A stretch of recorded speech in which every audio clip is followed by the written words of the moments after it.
The President's Press Conference from the State Department Auditorium in Washington, D.C., August 20th, 1963. The House of Representatives begins this week consideration of legislation vital to the security and well-being of the United States and the free world. The Mutual Defense and Assistance Bill of 1963. I hope the House will give full support to the authorization recommended by the Foreign Affairs Committee. Our foreign aid program is essential to the continued strength of the free world. It gives us increased military security at a cost far lower than if we had to carry the entire burden alone. It gives protection against communist internal takeover to free people who are yet not able to build solidly without outside help. It provides essential assurances to the new nations of the world that they can count on us in their effort to build a free society. Only with this assurance can they continue to maintain against the pressures that are brought upon them. This does not represent an impossible burden for the United States. It's indeed only half as heavy as it was during the Marshall Plan. Then about 2% of our gross national product was allocated to foreign assistance. The program today costs only 0.7%. The bill before the House has already been cut, $850 million, from our original estimate last January. Fortunately, the bill now has bipartisan political support. More than half of the Republicans on the House Foreign Affairs Committee are in favor of the $4.1 billion authorization now before the House. This program is not an abstract set of numbers, but a set of concrete and continued actions in support of our national security. No party or group should call for a dynamic foreign policy and then seek to cripple this program. One wonders which concrete actions critics would like to stop.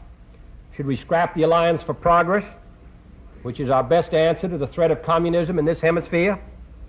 Should we deny help to India, the largest free power in Asia, as she seeks to strengthen herself against communist China? Do we wish to dismantle our joint defenses in Korea, Taiwan, Pakistan, Iran, Turkey, and Greece, countries along the very rim of communist power? Do we want to weaken our front in Southeast Asia? This is no time to slacken our efforts. This fight is by no means over. The struggle is not finished.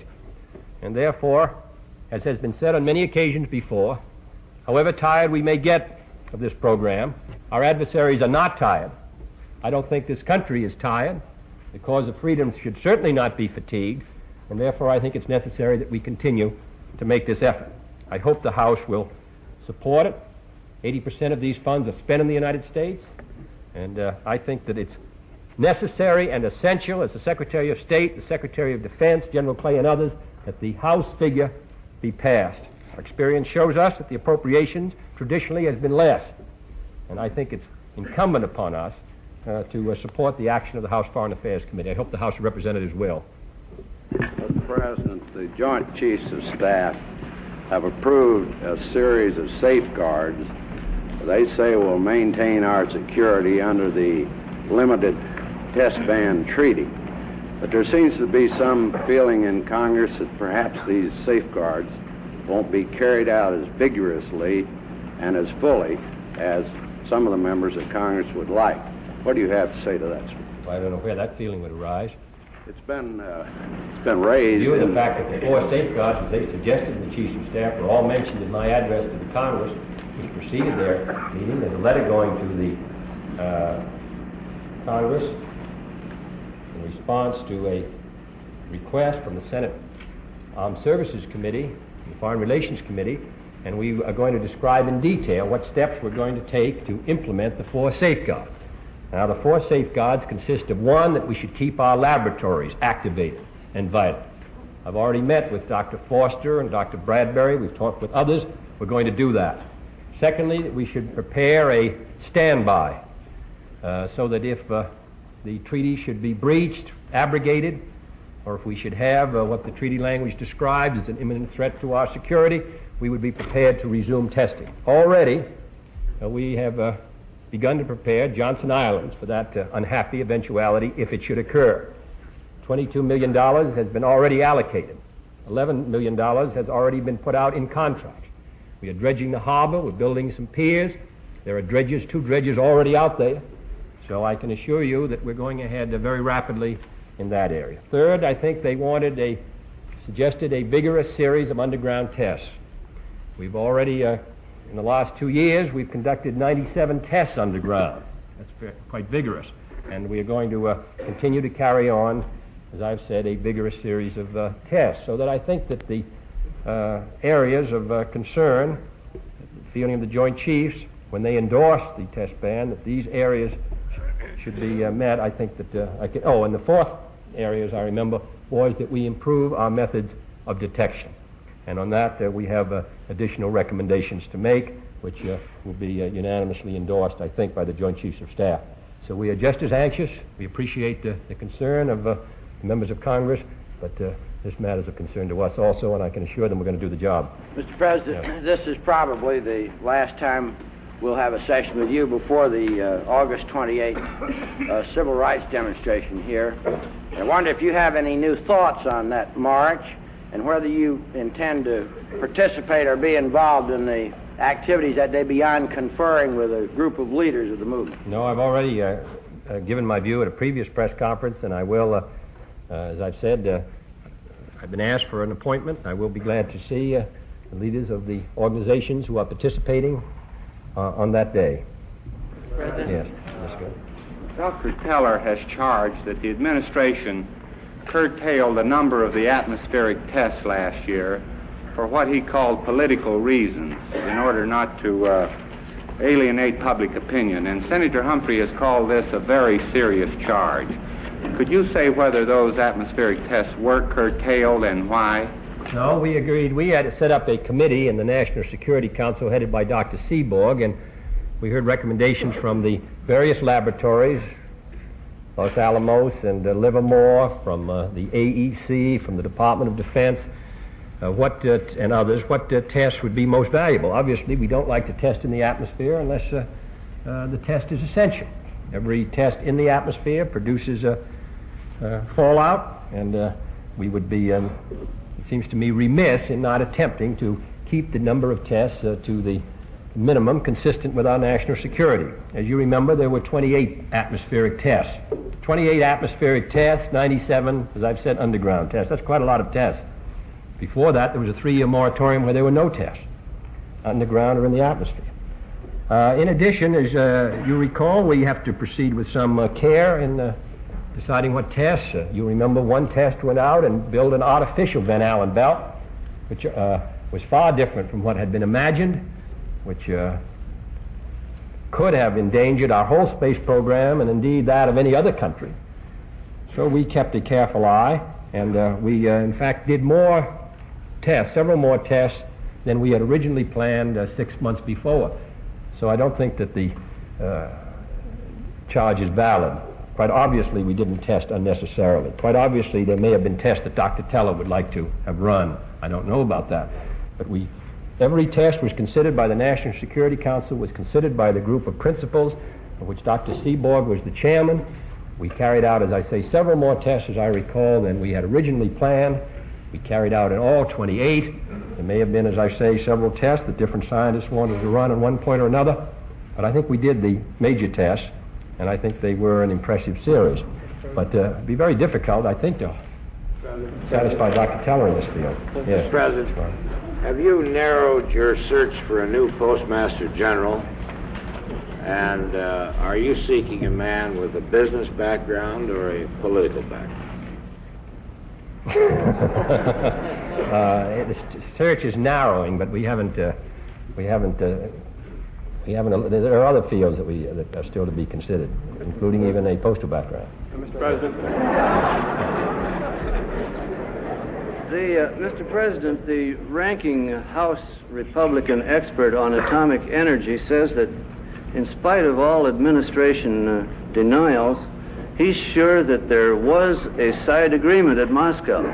Is there some way that you can present any proof positive? No, I can't. I can't. There's nothing I can say other than to say that it isn't so. There's nothing the Secretary of State can say other than to say it isn't so. There's nothing Governor Harriman can say than to say it isn't so.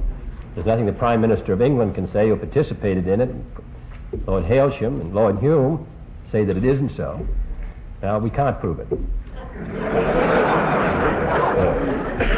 Mr. President, this promises to be a very long session of Congress. There's talk of it running into Thanksgiving dinner or Christmas dinner, and there's beginning to be talk heard among some of the rank and file that possibly it'd be a good idea to put over both the Civil Rights Bill and the tax bill into the next session. Do you think, sir, it will be possible for the leadership to keep Congress in town long enough to pass both of these major bills? Well, I don't see why not. And what's the advantage of putting it over till next year? We have other problems. We have the whole new appropriation series. You have election year.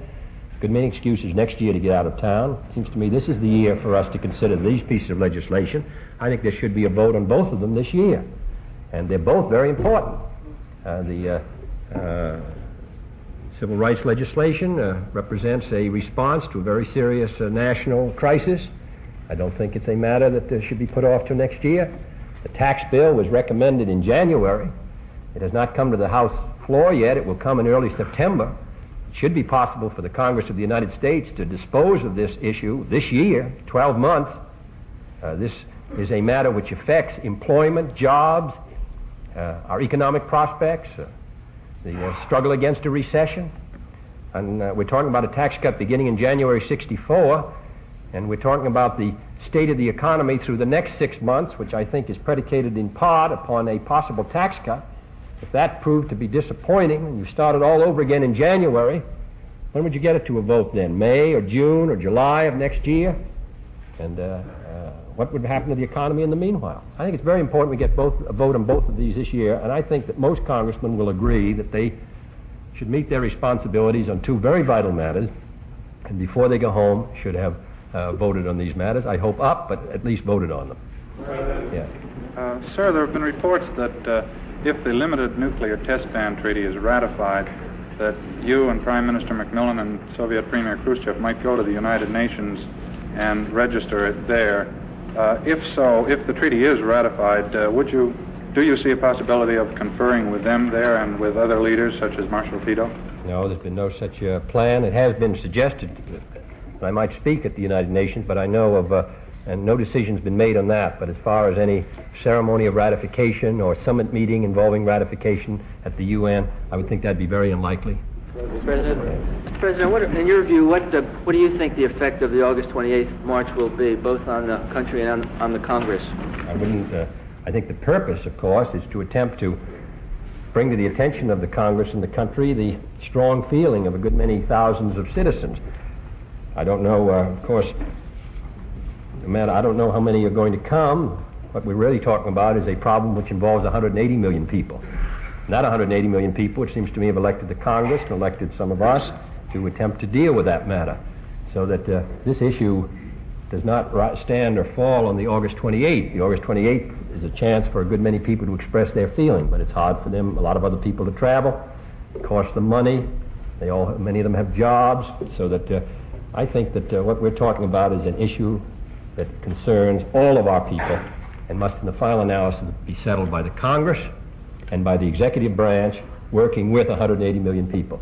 This is an effort, however, to bring focus to the strong concern of a good many citizens, so that I think, as I said before, it's in that tradition that I meet with the leadership, and in which I think that it's appropriate that these people and anyone else who feels themselves who are concerned should come to Washington, see their congressman, see any of us if they feel that it's in the public interest. Mr. President, I'd just like to ask a three-part question. Do you feel that Chetty Jagan, Prime Minister of British Guiana, is a communist? And what do you think of the possibilities of British Guiana becoming another Cuba should the British leave very soon? And is the United States trying to exert any influence on the British to stay in British Guiana or to suspend the Guiana Constitution? Well, I don't think it would be useful to respond really to any of those questions. As regard to Mr. Jagan's political philosophy, I think he has made it clear himself, and and his associates have made it clear.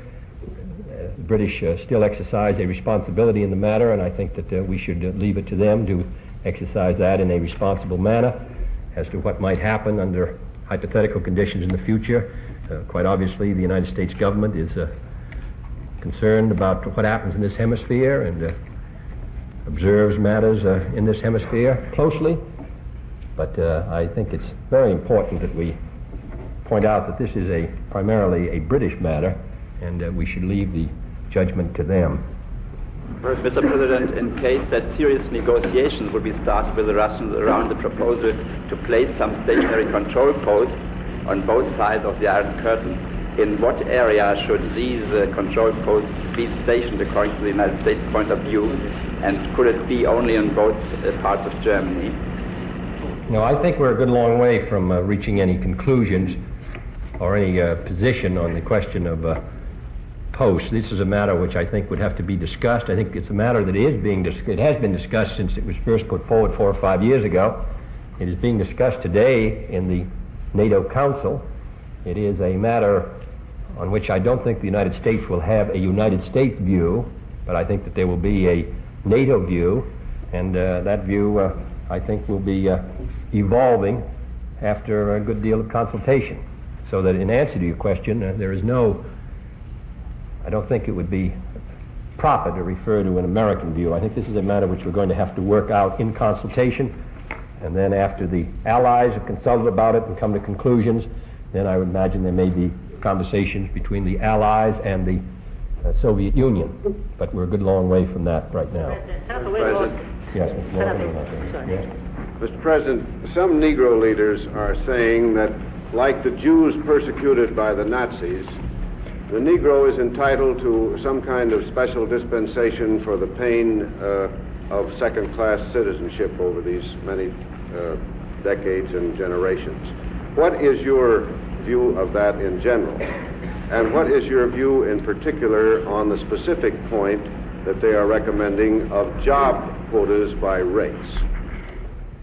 Well, I don't think that is the generally held view, at least as I understand it, of the Negro community, that there is some compensation due for the lost years, particularly in the field of education. What I think they would like is to see their children well educated so that they could hold jobs and have their children accepted, have themselves accepted as equal members of the community.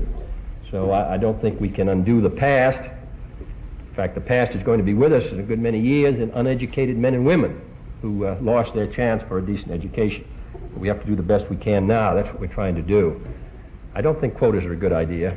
I think it's a mistake to begin to assign quotas on the basis of religion or race, color, nationality. I think we get into a good deal of trouble. Our whole view of ourselves is sort of one society. Now, that hasn't been true, but at least that's where we're trying to go. And I think that we ought to not to begin the quota system. On the other hand, I do think that we ought to make an effort to give a fair chance to everyone who's qualified, not through a quota, but just look over our employment roles, look over our areas where we're hiring people, and at least make sure we're giving everyone a fair chance, but not a hard, fast quotas so much for the... We're too mixed, this society of ours, to begin to divide ourselves on a basis of race or color. Yes. Mr. President, there have been charges that Senator Goldwater could be becoming a captive of the radical right. Do you see any indications that the influence of the radical right is growing to proportions where it might be a major factor in the '64 campaign and could, in effect, get enough strength to make any candidate a captive? Well, I don't know. I don't know who's captured who. And I would think that this is a matter which can be best handled by the Republicans at this time. Then after we have a convention and a candidate, then I would discuss it in some detail. Railroad management and unions have reached what appears to be an impasse by submitting differing proposals for arbitration procedures.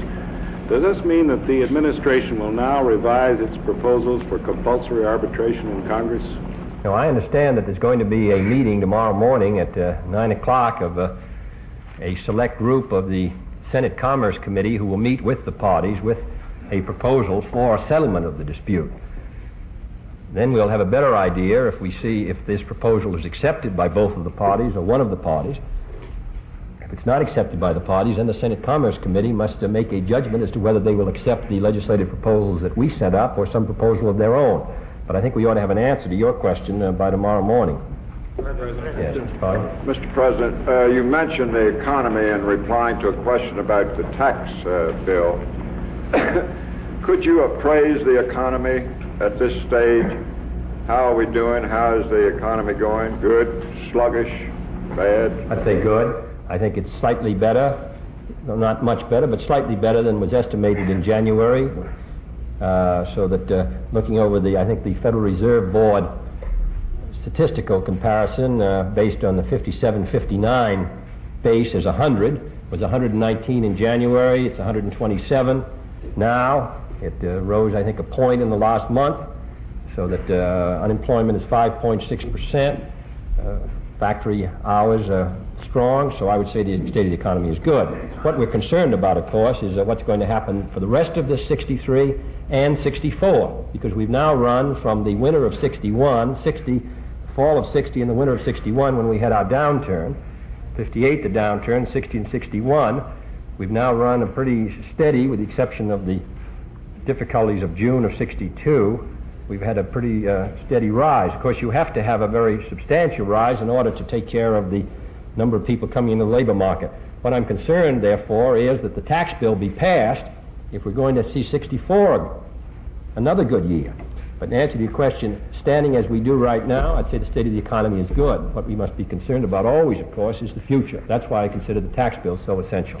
President, can you bring us up to date, sir, on the Soviet troop strength from Cuba? Has there been a net reduction in the recent weeks and months? Yes, there has been a decline in since my last conference. I think when we discussed it about 2 months ago, the intelligence community judges that there has been a decline. The primary emphasis of those who remain now is in training and not in concentrated military units.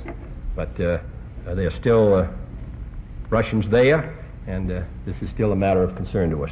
Mr. President, Dr. Teller, in urging the Senate to reject the nuclear test ban today, said that it weakens American defenses and thus invites attack because the information that's necessary to develop a surefire anti-missile missile can only be developed through atmospheric tests. What do you have to say to this? Well, I think Mr. McNamara answered that very clearly. Other scientists have answered it. I recognize Dr. Teller has made it very clear that he's opposed to it. He opposed it all last week and this week. Now, there are a good many other scientists with comparable experience. We have a scientific advisory committee to the president. We have other scientists who worked on nuclear matters. We have Nobel Prize winners and others. We have members of the military and others who think that the test ban is a source of strength to us. I understand Dr. Teller's opposed to it, but every day he's opposed to it, and I recognize that he's going to continue to be opposed to it. I think that the question was very clearly answered by Mr. McNamara on what effect the atmospheric test ban would have on the development of an anti-missile weapon. Now let's just think of the other side of it. If we begin to test again, and the Soviet Union tests again, and others begin to test again, how much security do we have? As I said before in my message I sent to the Congress, we needed only one test to develop the Hiroshima weapon. Now, to anyone who works in the laboratories today, a 30 megaton weapon is perhaps not as sophisticated as a 60 or 70 or 80 megaton weapon. But it's still many, many, many times, dozens of times stronger than the weapon that flattened Hiroshima and Nagasaki. How many weapons do you need, and how many megatons do you need to destroy it? I said in my speech, what we now have on hand without any further testing will kill 300 million people in 1 hour. Now that's and I suppose they can even improve on that if it's necessary. So on your specific question, I refer you to Mr. McNamara's answer, which I think is the clearest and most specific answer that you could possibly get on what effect the atmospheric test ban will have on the development of this weapon. Mr. President, in this connection, Utah scientists have announced that Utah children under 2 years have received from 2 to 28 times as much as radioactive iodine-131 last year in less than a month, as our government says is safe for an entire year. Does the government have any plans to examine some of these children to detect possible damage? Well, I've seen the report about the radioiodine, and it is a matter of concern. As you know, the report is not unanimous. There's some controversy about it. And in addition, the standards that were set do not, I don't think we should mislead the people there that there is evidence on hand of a serious deterioration there. What, of course, is a matter of concern to us that we not continue. But we are looking into it. But I would say that as of now, that we do not believe that the health of the children involved has been adversely affected. What it does tell us, though of course these matters require further study, what it does tell us is it's very desirable to get a test ban. Mr. President, so apparently there is some consideration being given to the United States and Soviet Russia collaborating on the moonshot, and I wondered if in view of that there's any plan to have Soviet observers when the Apollo moonshot tests start at White Sands, New Mexico. No, we haven't had any success in reaching any agreement. The kind of agreement to really be meaningful would require a good deal of inspection on both sides, and there's no evidence as yet that the Soviet Union is prepared to accept that. All we've ever gotten was an agreement to exchange weather information. We haven't had anything more substantial. President, do you see anything in the relationship of Secretary of the Navy Korth to the TFX contract which would suggest a conflict of interest? No, I don't. Mr. Abel? George, no, I have the highest regard for Mr. Korth, Mr. Gilpatrick, Mr. McNamara, and it seems to me the matter's been looked into for many months, and I think they've emerged in a very good position. Ambassador George Kennan the other day said he thought the most promising area for further exploration in East-West negotiations was President de Gaulle's idea about controlling means of delivery rather than nuclear warheads. Does this government have a position on that possible approach? No, as I said, I think we'd be interested to hear what General de Gaulle might propose. How are you going to control the systems? We can, without inspection, we can detect atmospheric tests. The Soviet Union's been reluctant to have the kind of inspection which would permit us, which after all would be very limited inspection, to have underground tests detected. Now, is there any evidence that they would accept the kind of very detailed inspection that control of delivery systems would entail when there's it gives out no signal as a nuclear explosion does? But General de Gaulle has not indicated the details of his proposal. We'd be very interested in it. We'd be delighted to join with him in any meeting to discuss it. But we have not had it described, and I have not yet seen evidence that the Soviet Union would accept that kind of inspection. However, we'll be very responsive if the proposal is put forward. But going back to your earlier answer on Cuba, can you say what our estimate is of how many troops have been withdrawn? No, I think that it's difficult, as we kind of call the roll, it's difficult for us to say precisely. But based on the information we have about outward movements and inward movements, it is the judgment of the intelligence community that there has been a reduction in the last 2.5 months. President, yes. In view of the figures released yesterday by the Commerce Department on the balance of international payments, does the administration have any further measures it's going to recommend? It looks as though the deficit could be the largest since the war. No, I don't think it will be. The second quarter was particularly difficult. Since then, the indications are better. In addition, as you know, we've taken 2 important steps, well, really 3. One is the tax, equalization tax. 2 is the interest rates. And 3 are the reduction in military expenditures and tying our foreign aid expenditures here in the United States. So we think that's going to make a important difference. Quite obviously, we'll have to look at the effect of all those proposals. Do you see an end in sight when there will be a balance? Yes, I do, because I think that by one means or another we're going to bring it into balance. I don't think we could, quite obviously we would not accept it, but we are reluctant. Quite obviously we're not going to devalue because there's no necessity for it. It would be a defeating measure. So I eliminate that.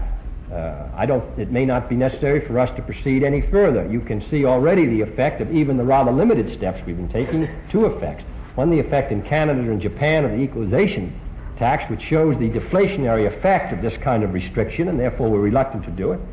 Secondly, there was an article in the paper in the Times on Sunday about the effect on the euro dollar of our interest rate rise, so that everything we do shakes the West, the monetary system, so that we proceed with care. But we're still in good shape. A good deal of this outflow represents assets abroad. The United States, while a good deal of money has gone out, has also picked up a good many assets in Western Europe and all around the globe, which, while it means that our position may not be as liquid as it might, it does mean that we're in a strong position in regard to our ultimate balance sheet. Well, let's call for any action at the next meeting of the IMF. Not that we have a plan, but I think let's see what effect the interest rate increase has in the short-term flow.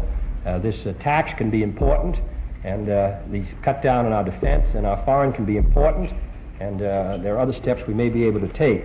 We feel that with the rising costs in Europe that we're going to begin to come into balance, and we're going to bring it into balance. The question is, we would like to bring it into balance in a way that does not shake, as I've said, we don't want to have a 1928 situation where you take an action to protect your problem here and you cause far greater problems. I think this situation can be brought under control, and what we're now doing, I think, is an important step in that direction. Thank you, Mr. President. Thank you, Mr. President.